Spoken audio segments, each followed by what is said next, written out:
Hey, before we get into it today, if you've been listening for a while, you know I'm all about helping you get your life together in the most practical, non-judgmental way possible. And I am so excited to tell you that today I actually have something brand new for you. The House Manual, the Grown-Ass Woman's Guide to Home Management, Maintenance, and Peace of Mind is now officially available. It is a complete system for documenting how your home works, who to call, where everything is, and what to do when something goes wrong, because you know it will. If today's episode resonates with you at all, you are definitely going to want it. Get 30% off on a limited time special early bird price. I link to it in the show notes or visit grownasswoman.guide/house manual. The discount is automatically applied. Okay, let's dive into the episode. It was a Friday afternoon, the Friday before Labor Day weekend. I'm sitting in my home office recording a podcast episode with my friend and guest, Courtney Townley. Some of you know Courtney. She's been on the show many times, and spoiler alert, is the guest in my next episode. Anyway, I look out the window and I see my neighbor running toward my front door, and not like a neighbor I hang out with. And I'm thinking, that's weird. And so I tell Courtney I got to go. I answer the door, and my neighbor, a retired firefighter, by the way, which will actually matter in a second, tells me that my house is flooding. I'm like, how do you even know that? But he walks me around the side of the house, and the outside wall is just wet, soaked from the inside out. So he has me open the garage.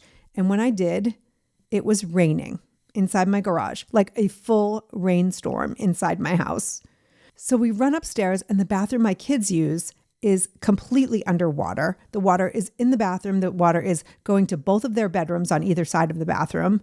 At some point during this whole thing, my neighbor turns off the water to the house. I don't even know in which order this all happened. And then he tells me to call 911, not because there's a fire, but because the fire department actually helps with flooding.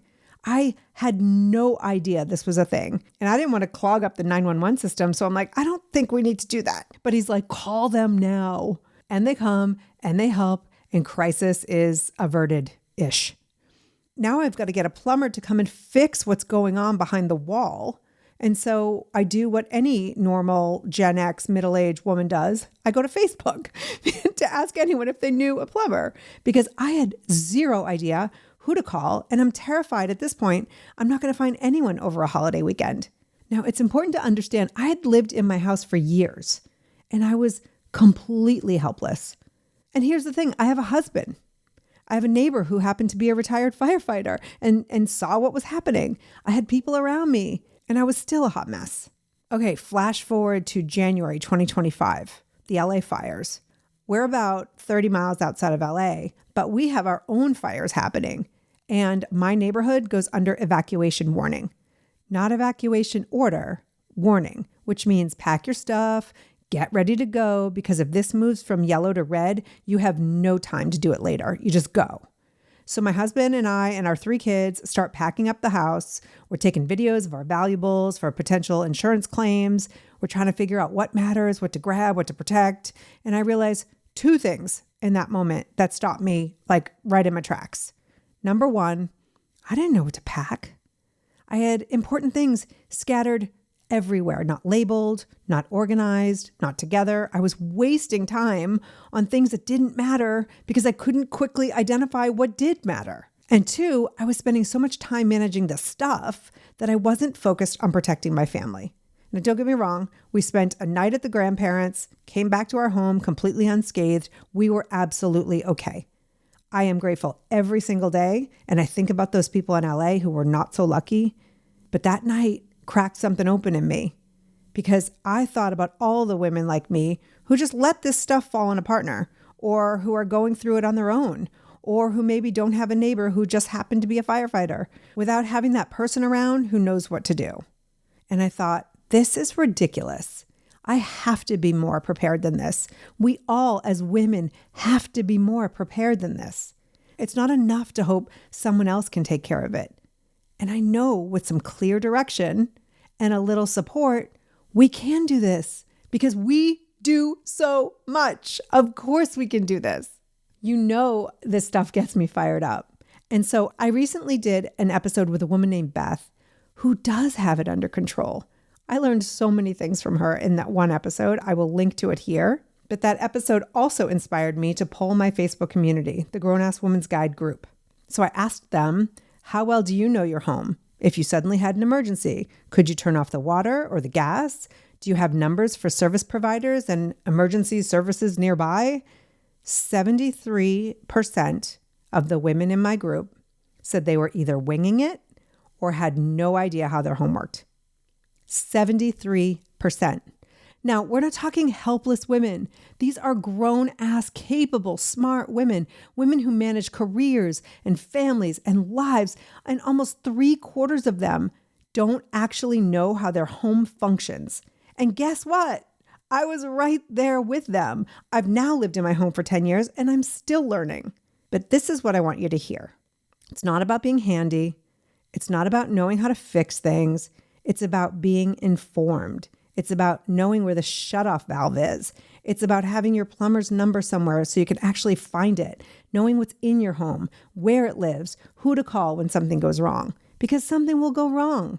It does. It just does. That's not the pessimist in me. It's the realist.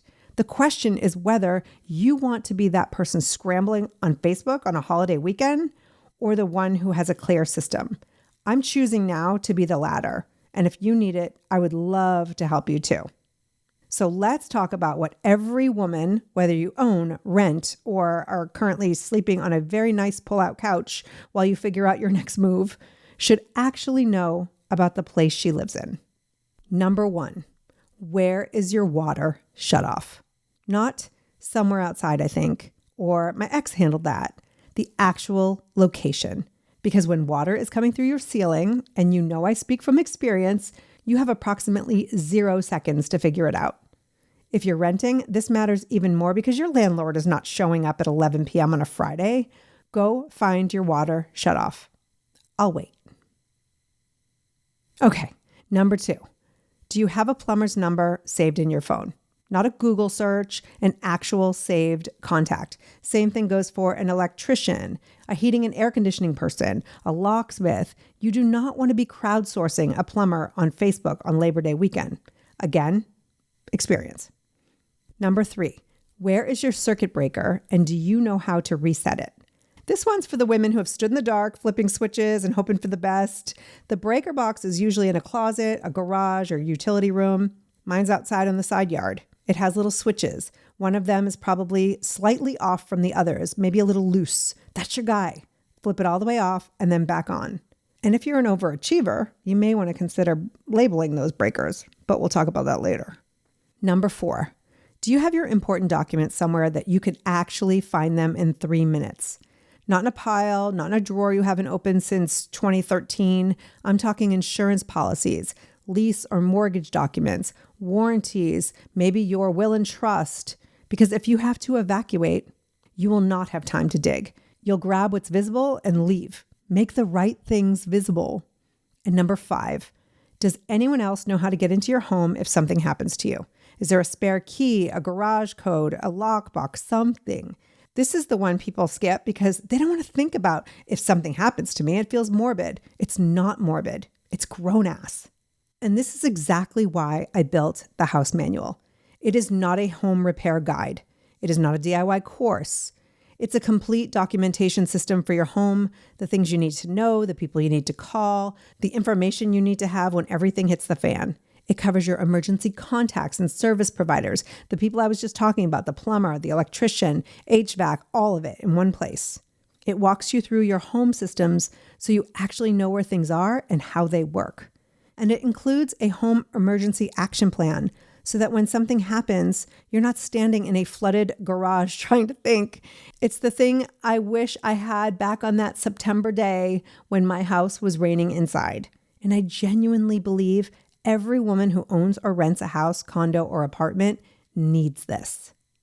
I know so many women who are handling it on their own. They're single or newly divorced and suddenly responsible for a home they shared with someone else, or women who inherited a house they fully do not understand yet, or now share a space with family members or friends, or women who bought their first place and they're figuring it out as they go. We're constantly moving through life transitions. And in those transitions, we don't always have partners. We don't always have neighbors who happen to be retired firefighters. We don't always have people nearby who swoop in and know what to do. We need to be able to handle our own shit. Not because we have to do everything alone. No, absolutely not. But because being informed is not optional. It is the foundation of being a grown-ass woman. The house manual is how you start. The link is in the show notes or at grownasswoman.guide/house manual. Go get it, fill it out, put it somewhere you can actually find it. And if you're in my Facebook group and you voted on that poll, thank you so much. Your honesty is exactly why this community exists. We are all figuring this out together, and that is the whole point. I'll see you next time. Until then, remember, you are a grown-ass woman. Act accordingly.